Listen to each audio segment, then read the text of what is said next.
जय लहूजी, जय लहूजी, जय लहूजी।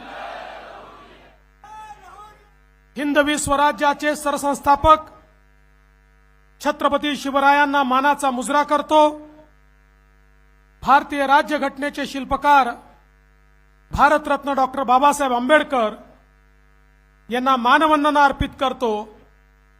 आणि खऱ्या अर्थानं ज्यांनी क्रांतीची ज्योत हजारो तरुणांमध्ये पेटवली आणि त्यांना क्रांतिकारक केलं असे आद्य क्रांतिगुरु लहुजी वस्ताद साळवे यांच्या चरणी नतमस्तक होतो। लहुजी वस्ताद साळवे यांचे वडील, आपल्याला कल्पना आहे की ते देखील मराठा साम्राज्याकरता लढता लढता धारातीर्थी पडले, इंग्रजांच्या विरुद्ध लढाई लढले आणि 1818 मध्ये लढता लढताच आपल्या जीवाचं बलिदान दिलं। आणि त्यावेळी त्यांच्या सोबत छोटे लहुजी वस्ताद देखील त्या ठिकाणी होते। त्यांनी आपल्या वडिलांचा, आपल्या घराण्याचा संघर्ष पाहिला आणि त्याच दिवशी प्रतिज्ञा घेतली, जगेन तर देशासाठी आणि मरेन तर देशासाठी। आणि त्यानंतर तो काळ असा होता, मराठा साम्राज्य संपलं होतं आणि त्या ठिकाणी इंग्रजांचं राज्य प्रस्थापित होत होतं, इंग्रजांच्या विरुद्ध लढायचं होतं। आणि लहुजी वस्ताद साळवेंना माहिती होतं की ज्या प्रकारे इंग्रजांनी आपल्या मराठी माणसाला या ठिकाणी चिरडलाय, ज्या प्रकारे आमच्या मावळ्यांना त्या ठिकाणी चिरडलेलं आहे, पुन्हा एकदा क्रांतीची ज्योत पेटवावी लागेल आणि धगधगत्या रक्ताने या ठिकाणी मैदानात उतरणारे पैलवान तयार करावे लागतील, योद्धा तयार करावे लागतील, शस्त्रांमध्ये पारंगत अशा प्रकारचे वीर तयार करावे लागतील। आणि म्हणून या देशाच्या इतिहासामध्ये पहिल्यांदा क्रांतिकारकांना, देशभक्तांना शस्त्राचं आणि लढाईचं प्रशिक्षण देणारी शाळा ही जर कोणी काढली असेल तर ती या ठिकाणी लहुजी वस्ताद साळवेंनी काढली। आणि म्हणून त्यांना जे आद्य क्रांतिगुरु म्हटलं जातं याचं कारणच हे आहे की पहिल्यांदा त्यांच्या डोक्यामध्ये हा विषय आला की जर मी लढणारे तरुण तयार करणार नाही तर माझा देश कधी स्वतंत्र होऊ शकत नाही।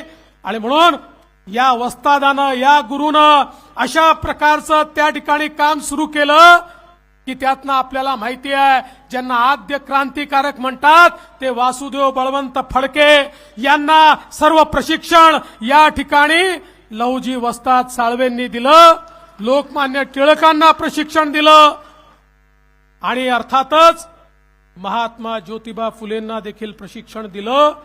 पण महात्मा ज्योतिबा फुलेंना केवळ त्या ठिकाणी डावपेच शिकवले एवढ्यापुरतं मर्यादित नाहीये, तर जी एक मालिका महात्मा ज्योतिबा फुलेंनी सुरू केली समाज सुधारण्याची, समाजातली विषमता दूर करण्याची आणि क्रांतिज्योती सावित्रीबाई फुले यांना शिकवून त्यांच्या माध्यमातून खऱ्या अर्थानं महिलांना शिक्षण मिळालं पाहिजे याची मुहूर्तमेढ त्या ठिकाणी जी काही करण्यात आली, ही मुहूर्तमेढ करताना समाजात असेही समाजाचे ठेकेदार होते की जे त्या काळामध्ये हल्ला करायचे, हमला करायचे, त्या काळामध्ये महात्मा ज्योतिबा फुलेंना त्रास द्यायचे, क्रांतिज्योती सावित्रीबाई फुलेंवर विष्ठा फेकण्यापर्यंत अशा प्रकारचं वाईट कृत्य त्या काळात व्हायचं।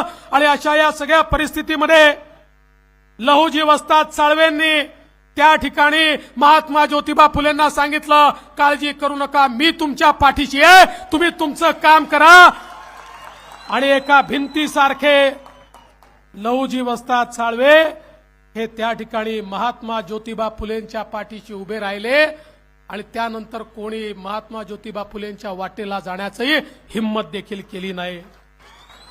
अशा अनेक नावं घेता येतील की ज्या नावांना खऱ्या अर्थानं या ठिकाणी लहुजी वस्ताद साळवे यांनी या देशाकरता प्रशिक्षण दिलं आणि आपल्याला कल्पना आहे 1857चं युद्ध जे स्वातंत्र्य समर होतं, शिपायांचं बंडन होतं, पहिल्यांदा पुन्हा एकदा भारतातल्या क्रांतिकारकांनी त्या ठिकाणी इंग्रजी साम्राज्य उलथून टाकण्याकरता एक लढाई लढली होती.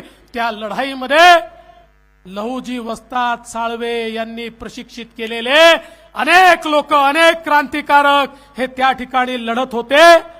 आपल्याला माहिती आहे की 1881 सालापर्यंत 1818 साली जे काम सुरू केलं अविरत 1881 सालापर्यंत जोपर्यंत देह ठेवला नाही तोपर्यंत देशाची सेवा ही आद्य क्रांतिगुरु लहुजी वस्ताद साळवे यांनी सोडली नाही. आणि म्हणूनच अशा प्रकारच्या आमच्या थोर क्रांतिकारकाचं आद्य क्रांतिगुरु वस्ताद अशा ज्यांना पदव्या आहेत त्यांचं स्मारक झालं पाहिजे ही मागणी देखील अतिशय रास्त होती. कारण अशा लोकांचं स्मरण करायचं नाही तर नेमकं कोणाचं करायचं, कोणाकडनं स्फुरण घ्यायचं, कोणाकडनं प्रेरणा घ्यायची.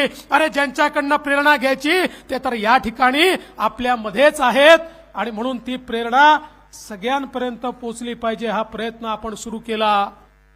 मी तर असं म्हणेन की लहुजी वस्तादांचे आशीर्वाद मिळाले म्हणूनच आम्ही तिघे एकत्रित आलो.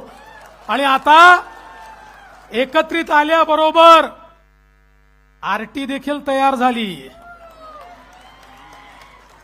दादांनी त्या ठिकाणी आपल्या भाषणामध्ये आरटीची घोषणा केली, आरटीची तयारी झाली. एवढंच नाही तर माननीय मुख्यमंत्र्यांच्या नेतृत्वात सातत्याने मातंग समाजाच्या माध्यमातून जी मागणी होत होती की आरक्षणाच्या संदर्भात आमच्यावर अन्याय होतो आणि त्यामुळे त्या संदर्भात ब कड करण्यात यावं याचा अभ्यास करण्याकरता समितीही नेमण्याचं काम हे आपल्याच सरकारने, महायुतीच्या सरकारने या ठिकाणी केलं आहे. आणि एवढंच नाही तर आपल्याला माहिती आहे ज्या लोकशाहीर अण्णाभाऊ साठेंनी क्रांतीचा विचार विदेशापर्यंत नेला, ज्यांचा पुतळा रशियामध्ये उद्घाटित करण्याची संधी मला मिळाली. चिराग नगरमध्ये त्यांचंही स्मारक झालं पाहिजे. मागच्या काळात आपण ते काम म्हाडाला दिलं, काही अडचणी होत्या पण त्या सगळ्या अडचणी दूर झाल्यात.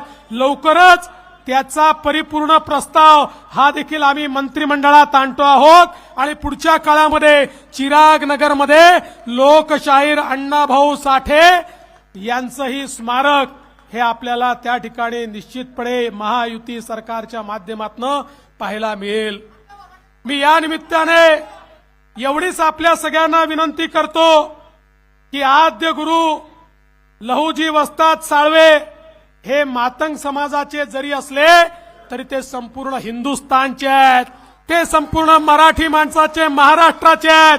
त्यामुळे आपण त्यांना सीमित न करता ज्या माणसाने आम्हाला स्वराज्य शिकवलं, ज्या माणसाने स्वातंत्र्य काय हे शिकवलं त्या माणसाच्या प्रती आम्ही सगळे सदैव नतमस्तक राहू. आणि म्हणून आज ही संधी मिळाल्याबद्दल आपल्या सर्वांचे मी मनपूर्वक आभार मानतो आणि आपल्या समाजाच्या पाठीशी आपलं महायुतीचं सरकार पूर्ण ताकदीने उभं राहील एवढंच या निमित्ताने सांगतो आणि माझं बोलणं संपवतो.